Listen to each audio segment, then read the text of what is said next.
There are two basic levels of monastic status in the Sangha: the rank of the Samanera and the rank of the Bhikkhu. A Samanera is a novice monk. A Bhikkhu is a fully ordained monk. The word Samanera means a little samana, or a little monk. A Samanera is one who has left the household life and entered the monastic fold, but he has not yet been fully admitted into the Sangha. He's still preparing for full ordination as a Bhikkhu. He might have to undergo training for a period of several months or several years, though sometimes mature men who go forth are given the novice ordination and full ordination on the same day. The ceremony of becoming a Samanera is called Pabbaja, the going forth from lay life into the homeless life. To become a Samanera, the candidate must be at least 7 years old. He has to be physically fit, provided with robes, and he has to be accepted by a senior bhikkhu as a pupil. At the ceremony of ordination, the candidate approaches his preceptor with his head shaved and carrying his robes in his hand. He then asks the preceptor to be given the Pabbaja, the going forth. The preceptor will then give him a short explanation of what this involves. He takes the robes from the Samanera and then he gives them back. And this marks the acceptance of the candidate as a Samanera. The new novice will then go off to the side, take off his lay clothes and put on the robes. Then he returns to his teacher and he asks the teacher to give him the 3 refuges and the 10 precepts of a Samanera. The teacher will then recite the formula for the refuges and the 10 precepts, the Samanera repeating them after the preceptor. And from then on, the Samanera must observe the 10 basic precepts of the monastic life. These are: first, to abstain from killing or taking life; to abstain from taking what is not given, stealing; third, to abstain from incelibacy. He has to lead a life of strict brahmacharya, of strict chastity. Fourth, to abstain from lying. Fifth, to abstain from using intoxicants, drinks and drugs that cause intoxication. Sixth, to abstain from eating at the wrong time, which means from midday until the next morning.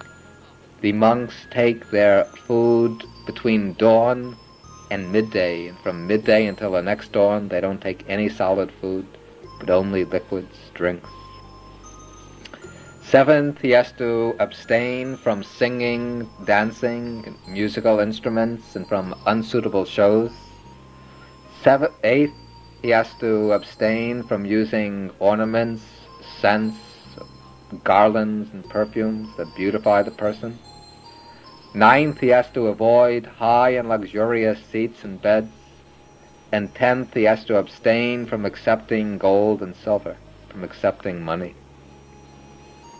During his period of training as a Samanera, the young monk must study the Dhamma, he must learn the aspects of monastic discipline, and prepare himself for future full ordination. The ceremony of full ordination as a bhikkhu is called upasampada. To be eligible for upasampada, the candidate first has to have been a Samanera for some time, usually for several years, though, as like we said, in the case of mature men, he might just have to have been ordained as a novice earlier the same day. The candidate for bhikkhu status must be 20 years old, and he has to be free from the impediments. That is, he has to be free from certain incurable diseases like leprosy, tuberculosis, and epilepsy. He has to be a free man, not in debt. He has to be exempt from military service, and he has to have the permission of his parents. When he comes for the ordination ceremony, He must have a complete set of robes and an alms bowl. These will usually be provided by lay supporters. The ceremony of Upasampada requires a Sangha of at least 5 bhikkhus, though usually more are present. The Sangha is headed by a senior bhikkhu of at least 10 years standing in the order, who has a good knowledge of Dhamma and Vinaya, the code of discipline. This senior monk will serve as the preceptor for the new bhikkhu. The ordination is more complex than that used for the novice ordination. First, a monk will chant a motion that such and such, the name of the candidate, requests Upasampada with such and such a senior monk as his preceptor. Then 3 announcements of this fact are made, and if none of the bhikkhus present objects, then when the 3rd announcement is finished, the candidate is accepted as a bhikkhu. After the actual ordination, the preceptor then explains to the new bhikkhu the 4 things which are absolutely prohibited for a fully ordained monk. These 4 acts are firstly, engaging in sexual intercourse of any kind, whether it be heterosexual or homosexual. Secondly, taking anything of value that is not given. Third, killing another human being. And fourth, falsely claiming to have reached some higher spiritual attainment. If a bhikkhu commits any of these forbidden acts, then he is immediately expelled from the Sangha, and he can never be reordained again in this lifetime. After explaining these 4 forbidden acts, the preceptor then explains the 4 supports of the homeless life. These are, first, to live on food collected on alms round. Secondly, to use robes made from cast-off rags. Third, to live beneath a tree. And fourth, to use cow's urine for medicine. But for the consolation of those who are thinking of taking ordination, it should be mentioned that these 4 observances are not compulsory. Monks are allowed to accept food offered by lay people in homes or brought to the monastery. They can wear robes already prepared by householders. They can live in buildings like temples and monasteries and cottages. And they can use any kind of proper medicine and don't have to use cow's urine at all. In fact, nowadays in just about all Buddhist countries, the only one of the 4 supports which is commonly followed is to live on food collected on alms round. The others have pretty much fallen into neglect. But this formula is still recited as a formality and as a way to emphasize the spirit of poverty, simplicity, and purity that are essential to the monk's life. The bhikkhu is allowed to own, as his own personal possession, 8 articles. These include his 3 robes. One is the underrobe, called the Antaravasika, which is worn around the waist, something like a sarang. The second robe is the upper robe, the Uttarasanga, which is worn over the shoulder, covering the upper part of the body. And the third robe is the double-thick outer robe, the Sangati, which is usually worn only in cool weather. In addition to these 3, the bhikkhu will own a belt made out of cloth, an alms bowl, a razor, a needle, and a water strainer. Besides these, in actual practice, bhikkhus usually own a few other simple necessities, varying in quantity according to their lifestyle. Teaching bhikkhus in the town will need more things: extra robes, books, notepaper, pens, and so on. Meditative bhikkhus living in the forest can usually get by with very little beyond their basic requisites. Perhaps just sandals, umbrella, a fan, a small clock. And the monk has to obtain his material requisites in a pure way. He doesn't work at a profession, as we said, but he receives his material requisites through the generosity of others. He's not allowed to beg for them, to coerce others to give them, or to persuade others to offer them, but he is dependent upon the generosity and the kindness of the laity. And in using the four principal requisites, the robes, the alms food, his shelter and medicines, he has to reflect on their proper purposes. When he puts on his robes, he has to reflect that he uses the robes for the purpose of keeping off the cold, keeping off the heat, keeping off the sun and wind and creeping things, and for covering up the body. He reflects that he uses the alms food in order to support his life, to keep himself in good health, to prevent disease, and to live the life of holiness.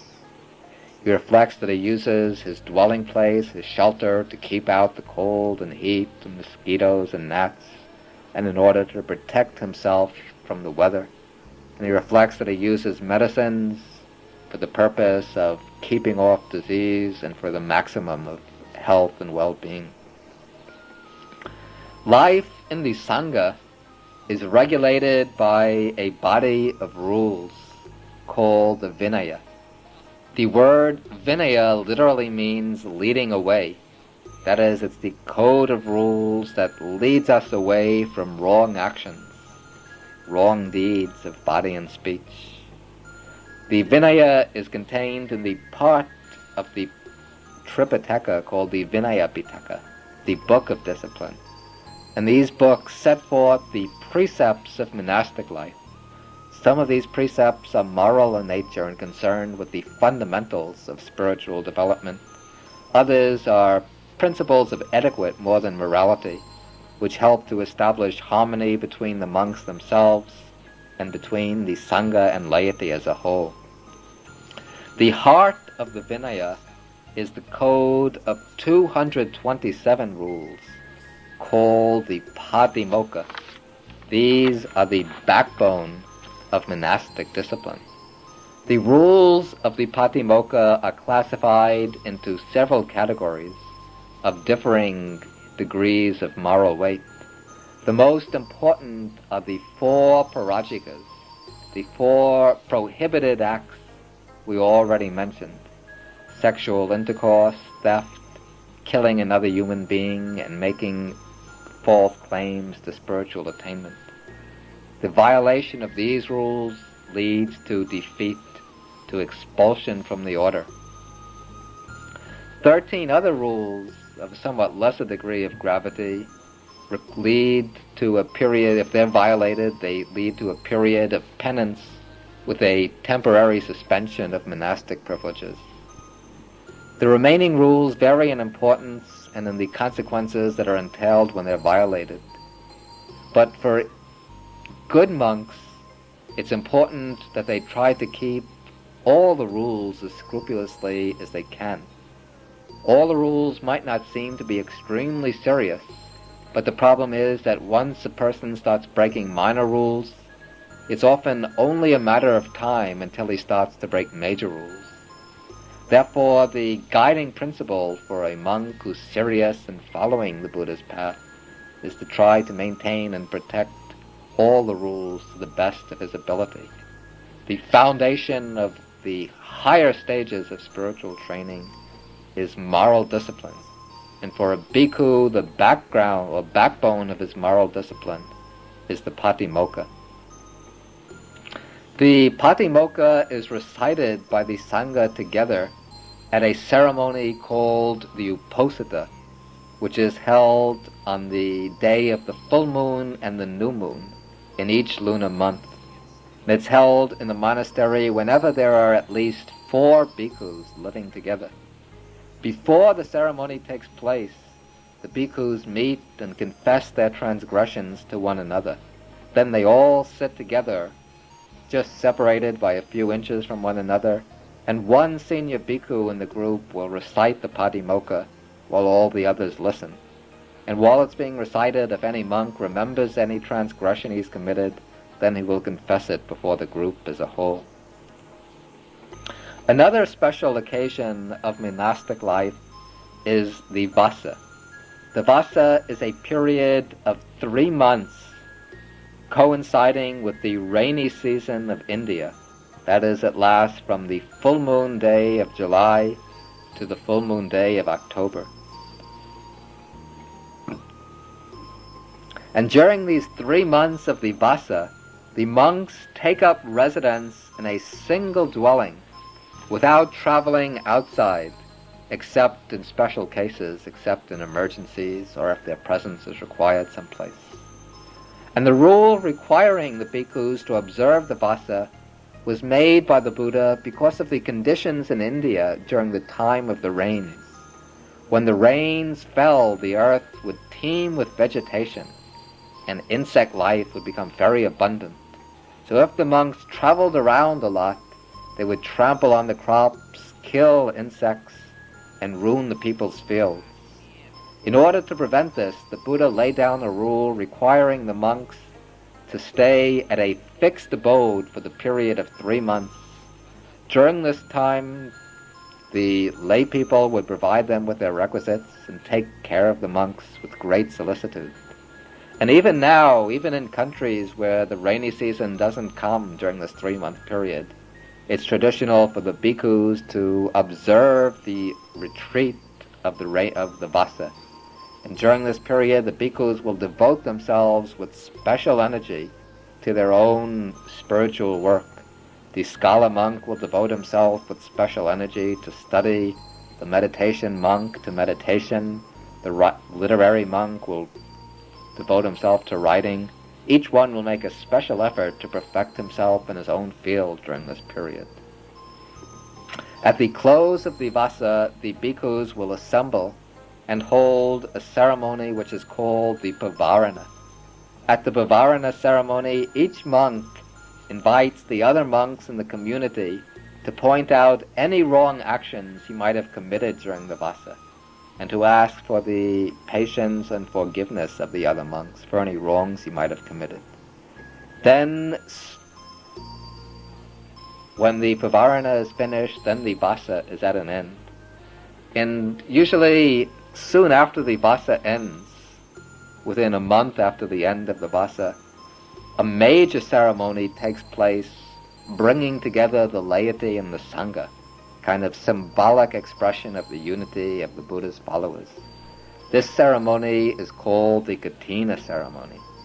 At the Katina ceremony, the laity offer new robes to the monks who have observed the Vassa retreat. And they also bring other goods that might be needed at the temple or monastery. The Katina is almost always a very cheerful, colorful affair, which helps strengthen the bond of unity between lay people and the Sangha. All the monks, no matter what their age and standing might be, all share the same disciplinary code, the Patimokkha and the rest of the Vinaya.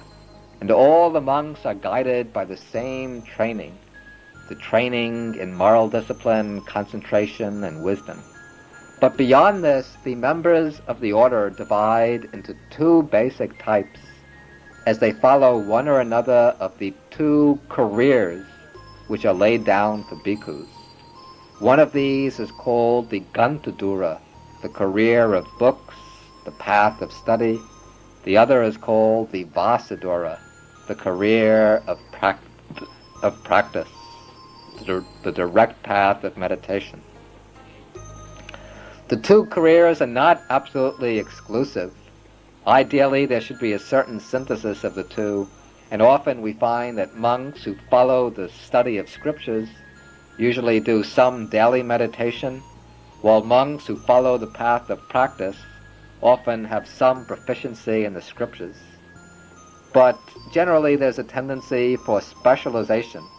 Some monks emphasize the Pariyatti Dhamma, the study of the scriptures. Other monks emphasize Patipatti Dhamma, the practice of meditation. And monks following the 2 careers generally live in different regions. The monks who follow the career of study usually live in the cities, towns, and villages, while the monks who follow the way of strict practice usually live in the more remote areas, in the forests. This division is not so sharp since sometimes even in the busiest city monasteries you might find monks who are devoted fully to meditation, while occasionally there are forest monasteries in which there are scriptural specialists, but the regional division between town and forest generally holds valid. The main task of the monks following the career of books is to study, teach, and expound the scriptures of Buddhism. In the Theravada tradition, the main scriptural authority is the Tipitaka, the 3 baskets of doctrine set down in the ancient Pali language. These 3 baskets are the Vinaya Pitaka, the book of monastic discipline, the Sutta Pitaka, the collection of the Buddha's discourses and the discourses of great disciples, and the Abhidhamma Pitaka, the collection of philosophical, psychological treatises. And those monks who specialize in study will make it their aim to learn these scriptures as best as possible. And to learn the scriptures for the Buddhist monks in this tradition doesn't mean simply to have read the books, but what's specially stressed is memorization. In fact, for the first 400 years, the scriptures of the Tripitaka were not written down at all, but they were transmitted from teacher to pupil by way of memorization. And even today, though books are available, memorization is still emphasized. So those bhikkhus who follow the way of study will spend a great amount of time memorizing the texts, learning their meaning thoroughly, studying the commentaries written about them, and then when they gain some proficiency in study, they will take on the task of teaching others, of giving sermons and lectures, of training younger monks in the scriptures. And since the study bhikkhus live in the vicinity of the towns, villages, and cities, it is these bhikkhus who come in closest contact with the laity and thus participate in various religious rites of domestic life. Unlike the Christian monks, the Buddhist monks are not completely secluded from contact with the lay world, but they interact with the laity on just about all the key occasions of daily life, from birth to death. The main types of involvement of the Sangha with the laity are meal invitations, the chanting of suttas, and preaching. Dana, the offering of food to monks, is a great source of merit for lay people. So often a family or a group of town people will invite a number of monks to their home for an alms offering. This will often be followed by a short sermon and then by the chanting of benedictions by the monks. In addition, special chanting sessions are also held from time to time. A group of monks will be invited to chant special protective suttas for the lay people. These suttas are called parita, protective discourses. Then, at periodic intervals, the monks will deliver lengthy sermons. These sermons are given with much fanfare and festivity. These can be attended by large numbers of lay people who make these occasions of preaching their main opportunities for learning the Dhamma. On these special Uposatha days, the days of the full moon and the new moon, devoted lay people will go to the temples and monasteries for a whole day and night. They'll bring some simple bedding and generally stay overnight. On these occasions, they'll take the 8 precepts, living very much like novice monks and nuns. For the day and night of the Uposatha, they'll devote their time to meditation, to reciting texts, to asking questions of the monks, to quiet study. And sometimes they might get the chance to listen to several lengthy discourses, which might be delivered during the Uposatha period. In contrast to the life of the town bhikkhus, the life of the forest bhikkhus is very quiet. Their time is not taken up by the bustle of outer activities, but it's mostly reserved for their inner work, for the cultivation of the mind, the development of calm and insight. In the forest hermitages, a group of monks will live together, usually under the guidance of an accomplished meditation master. They live generally in small huts, situated at a good distance from one another, enough distance to assure each monk of the privacy and seclusion he needs to carry on his practice. The training of the forest monk follows the ancient pattern coming down from the time of the Buddha. We can find the descriptions of this training in many suttas spoken by the Buddha. We hear how the bhikkhu, after he's left the world, fulfills the rules of training, how he observes all the precepts very carefully and very scrupulously. Then, with this moral discipline as his foundation, he develops contentment with his robe to protect his body and with his alms food to sustain his life.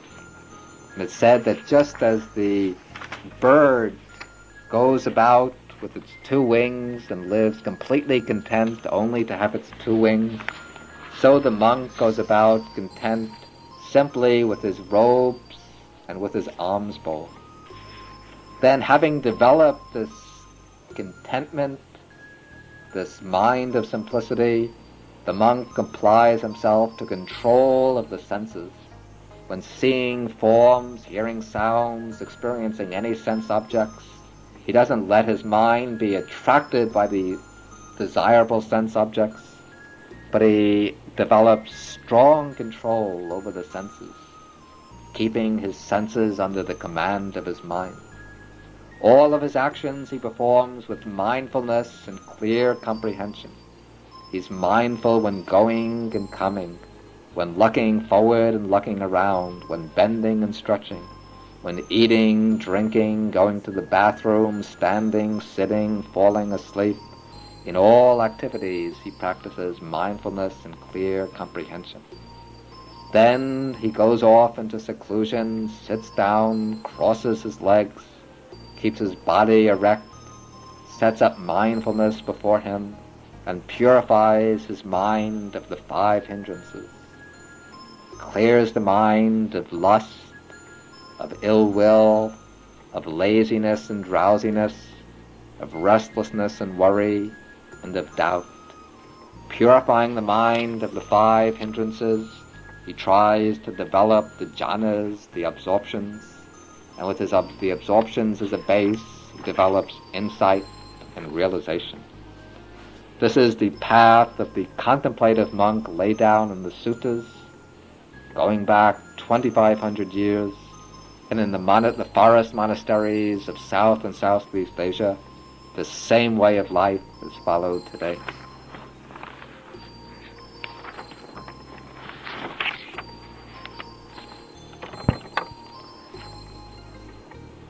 The last subject we'll deal with in this talk on the Sangha is the place of nuns in Buddhism. Now, in India, at the time Buddhism arose, women were held in a position of gross subservience to men. The laws of the Brahmins made women dependent on men in all periods of their lives. In childhood, they were dependent on their father, in maturity on their husband, in old age on their sons. They were bound down on all sides by domestic duties. Their main role in life was to bear children and do the household work. They received very little consideration as individuals in their own right, and their capacity for spiritual development went largely unrecognized.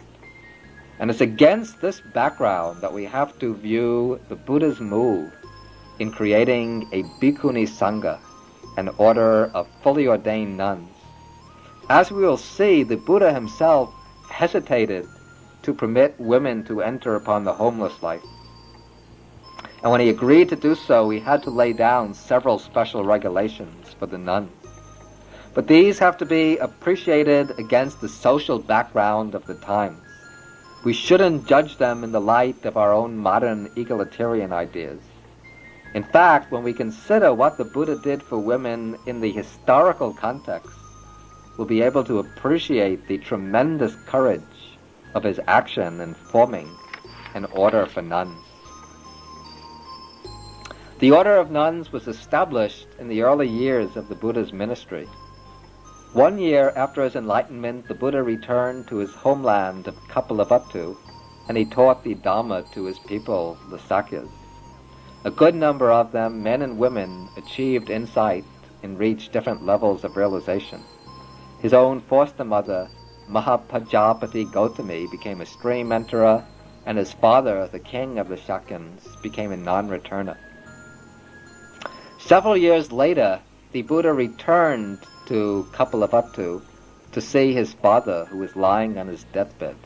And the Buddha taught the Dhamma to his father, and his father attained arhatship just before dying.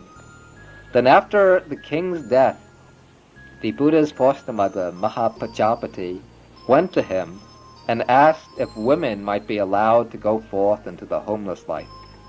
The Buddha did not refuse flatly, but he discouraged her from making that request. He said, "Please do not ask for women to be allowed to go forth into the homeless life." He repeated this 3 times. And probably he was thinking that the homeless life was difficult enough even for men to follow. So it would be much harder for these women who had been brought up and sheltered in the sheltered life of the palace. Then when the Buddha left Kapilavatthu that time, he went to Vesali, which was about 250 or 300 miles away. And meanwhile, Mahapajapati had cut off her hair and put on saffron robes, and together with a group of Sakyan women, she set out for Vesali. And when she arrived in Vesali, the Venerable Ananda saw her standing there. Her feet were swollen, her limbs were covered with dust, and she was very sad and unhappy, with tears on her face. And Venerable Ananda saw her and asked her why she was standing there like that. She explained to him that it was because the Buddha would not allow the women to go forth. Then Ananda approached the Buddha, and on behalf of the women, he asked for permission for the women to go forth into homelessness. And 3 times he asked, and 3 times the Buddha again didn't refuse, but he told Ananda, "Do not ask for women to be allowed to receive the going forth." After the 3rd time, the Venerable Ananda used a different tactic. He asked the Buddha, he said, "Venerable Sir, is it possible for women to achieve the paths and fruits? Is it possible for them to achieve arhatship?" The Buddha said, "It's possible, Ananda." Then Ananda said, "If this is so, and since Mahapajapati has been so helpful to you, when your mother died, she became your foster mother and gave you milk to drink and took care of you in every way. For this reason it would be good if women could obtain the going forth." And when Ananda said this, then the Buddha said that he would allow women to go forth and become bhikkhunis, fully ordained nuns, if they would agree to 8 principles. These 8 principles all have the effect of making the Bhikkhuni Sangha, the order of nuns, to some extent subordinate to the order of bhikkhus, and of requiring the nuns to show special respect and reverence for the bhikkhus. It seems that one of the great dangers the Buddha foresaw was that the holy life might become corrupted if there was unregulated contact between bhikkhus and bhikkhunis. He therefore laid down these special rules as conditions that would make such contact difficult. And these rules, as we said, also serve to subordinate the order of nuns to the order of monks. And this will doubtlessly raise some objections among modern advocates of equal rights. But we shouldn't judge the Buddha against present-day standards. We have to see him against the social background of his times. In those days, women were severely restricted, and even to allow them to go forth into homelessness was a radical measure. If the Buddha had made the 2 orders precisely equal, he would have risked losing the respect of lay people, and his teaching might have disappeared without flourishing. But by making these rules, he was able to retain the respect of lay people and to ensure that his teaching would thrive. Once the order of bhikkhunis was formed, it attracted women from all different walks of life. Women of royal stock, wealthy women, poor women, ordinary housewives, courtesans, young girls, and so on, left their homes to put on the yellow robes of Buddhist nuns. A good number of these women practiced the path to its goal, achieving arhatship. Some became prominent members of the Sangha, masters of meditation, some excelling in wisdom, in concentration, in learning, in supernormal powers. A few of the nuns who gave discourses which have been included in the Sutta Pitaka, and the verses of the nuns who reached arhatship, have been collected together into a single book of the Sutta Pitaka, the Therigatha, the verses of the elder nuns. Like the Bhikkhu Sangha, the order of nuns had its own patimokkha. This contained over 300 rules, more than that for the order of monks, as some special regulations were needed for women. One of the regulations for the Bhikkhuni Sangha, which was to have unfortunate consequences, was the requirement that a woman novice had to receive full ordination from both orders, the order of monks and the order of bhikkhunis. For several centuries, the Bhikkhuni Sangha continued to flourish in India. During the 3rd century BC, King Ashoka allowed his own daughter, Sanghamita, to become a bhikkhuni. And together with a group of nuns, Sanghamita traveled to Sri Lanka with a branch of the Bodhi tree, and she helped establish the Bhikkhuni Sangha in the island of Sri Lanka. After Sanghamita had set up the Bhikkhuni Sangha in Sri Lanka, many women from all the different strata of Sinhalese society joined the order, which became famous for the saintliness and piety of its nuns.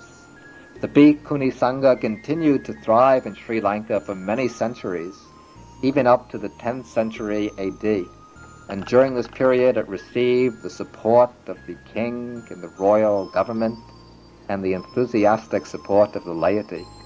However, due to a series of invasions from South India, the Bhikkhuni Sangha seems to have died out in Sri Lanka in the 10th century AD, while in India the order also disappeared. When, we do not know. And since ordination as a bhikkhuni has to be received from an existing Sangha of bhikkhunis, when the latter has died out, then ordination becomes impossible and the lineage cannot continue. And it cannot be revived by bhikkhus, by lay people, or anyone else, but only by a Buddha. Thus, when the Bhikkhuni Sangha disappeared in India and Sri Lanka, this meant the end of the lineage, as a Theravada Buddha Sangha had not yet been established in Burma, Thailand, or the other Southeast Asian countries. But though the formal Bhikkhuni Sangha disappeared from the Theravada Buddhist world, Theravada Buddhist women continued to be drawn to the monastic life. As a result, there have sprung up in the main Theravada countries orders of women who live together as nuns, taking a less formal ordination and following the holy life according to the model of the ancient bhikkhunis. These women generally observe 8 or 10 precepts. The 10 precepts are the same as the precepts for a novice monk.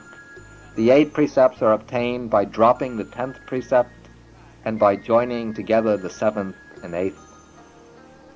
These women nuns shave their heads and they wear distinctive robes, which may be saffron, brown, or white. They live sometimes in special sections of the monasteries separated from the monks. Sometimes they live in convents of their own. Like the monks, some nuns specialize in meditation, some specialize in study.